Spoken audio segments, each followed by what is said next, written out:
Bonjour. Dans ce nouvel épisode relatif à l'actualité traitée par le Defrénois sur le mois écoulé, revenons sur les dispositifs entrés en vigueur au 1er janvier dernier et qui touchent tant la pratique notariale que la profession elle-même. Sans tarder donc, voici l'épisode 6, une année nouvelle déjà bien lancée. Après l'alerte avalanche législative du mois dernier, il convient de constater que le rythme reste soutenu.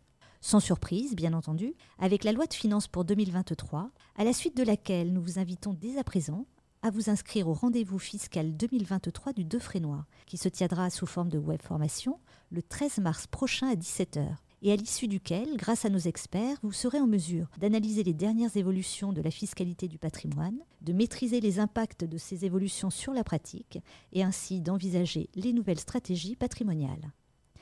En vue du lancement au 1er janvier dernier du guichet électronique des formalités d'entreprise, le guichet unique, ont également été publiés divers décrets et arrêtés relatifs au traitement des formalités des entreprises, ainsi qu'aux modalités de publication et aux tarifs des annonces judiciaires et légales pour 2023. Là aussi, pour vous accompagner dans vos démarches, que ce soit pour votre structure ou pour vos clients, l'Extinso Service se tient à votre disposition.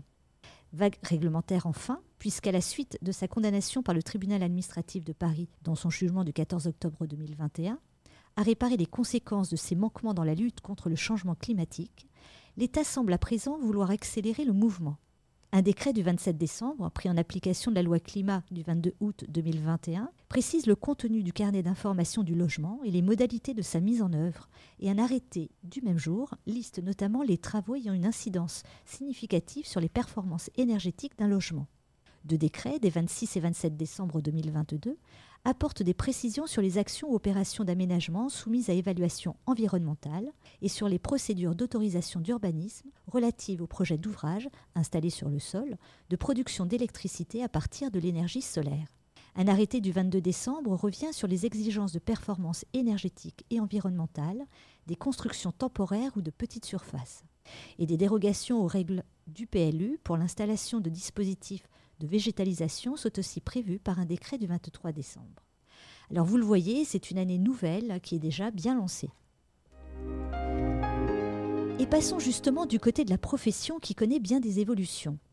Un décret relatif à la gestion des professions de notaire et de commissaire de justice a été publié au journal officiel du 31 décembre 2022 et entrera en vigueur sous réserve de dispositions contraires le 1er mars 2023.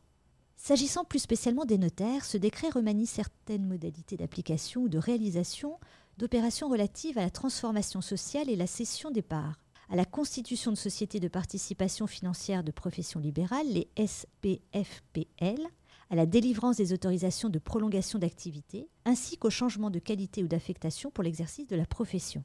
En particulier, ce décret modifie les modalités de la prestation de serment qui, depuis le 1er janvier, n'est requise qu'en cas de première nomination et intervient devant la Cour d'appel. Et il impose au CSN de procéder à la publicité de diverses informations sur son site internet, comme la création, à compter du 1er mars 2024, d'un annuaire national comprenant la liste des notaires avec indication de leur parcours professionnel et la liste des structures d'exercice avec la mention des notaires qui y exercent. Enfin, plusieurs opérations relatives aux sociétés de notaires sont soumises à une télédéclaration auprès du ministère de la Justice ou du CSN. Et le défaut d'opposition dans un certain délai peut, pour certaines de ces opérations, valoir autorisation.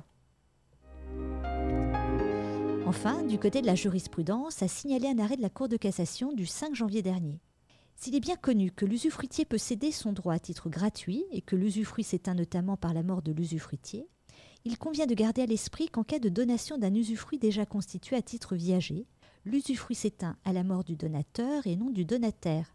En pratique, en cas de donation de son usufruit par l'époux survivant, il paraît prudent pour le notaire rédacteur de l'acte de se ménager la preuve de l'information donnée au client relative à la limitation de l'effet de la donation à la durée de vie du donateur et non du donataire.